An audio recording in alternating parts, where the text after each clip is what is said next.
Hello, my name is Shayla Crittlebaugh. I'm a high school chemistry teacher, and this is a study of feedback to determine student preference and possible effects on academic performance. To introduce you to this study, its primary aim was to determine the specific type of feedback students prefer to receive. Over the course of a single chemistry unit in spring 2018, 5 types of feedback, which you can see on your screen in bold, were given. At the conclusion of the unit, a questionnaire was given and a summative assessment was given to be compared to a class that was not given feedback to find possible links between feedback and academic achievement. The literature relating to this type of study defined feedback as information provided by an agent regarding aspects of one's performance or understanding. It also stated that learning student opinions of feedback will help improve teaching practices. Other studies have also concluded that feedback does improve achievement, but students need the correct type of feedback in order to see this improvement. Another study found that this feedback is negative feedback following errors. This will lead to an increase in achievement. The research hypothesis of this study was that if students in chemistry classes are given multiple types of feedback, diagnostic prescriptive feedback will be preferred and likely lead to a 15 to 20% increase in academic achievement.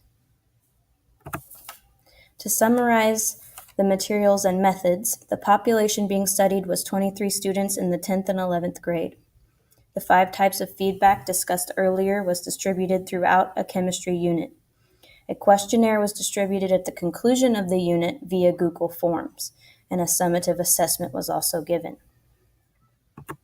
Influential factors that may have affected results were the rather small sample size of the study and the emotional maturity of the students.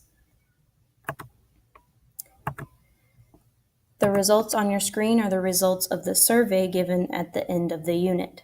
As you can see, the type of feedback preferred most by students was diagnostic prescriptive with 65.2%. The type of feedback preferred the least was write-only feedback with 60.9%.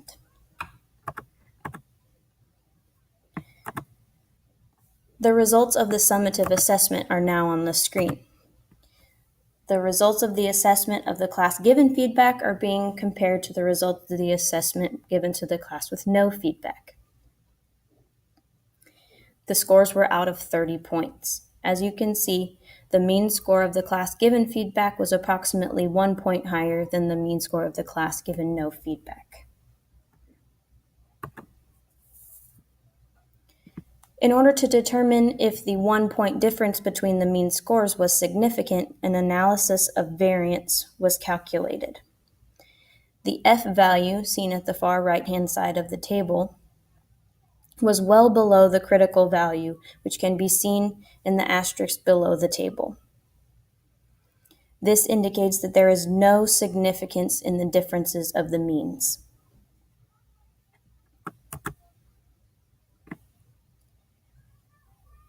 In discussing results, diagnostic prescriptive feedback is the most preferred method of feedback. The summative assessment results showed no significant achievement gaps between the class given no feedback and the class given feedback.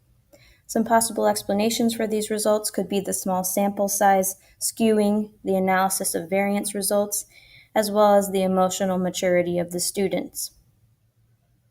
Lack of emotional maturity could lead students to fail to use the feedback given to them.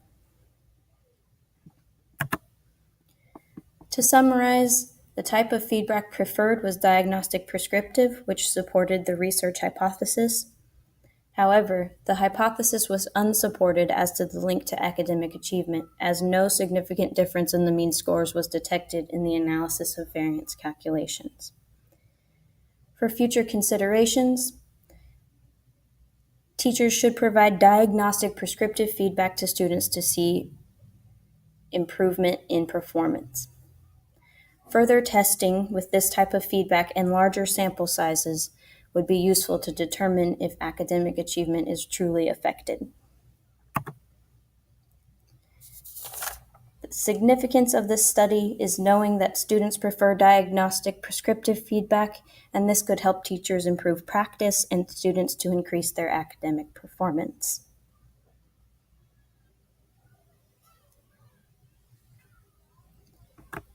The references used in the conduction of this study are listed here. Thank you.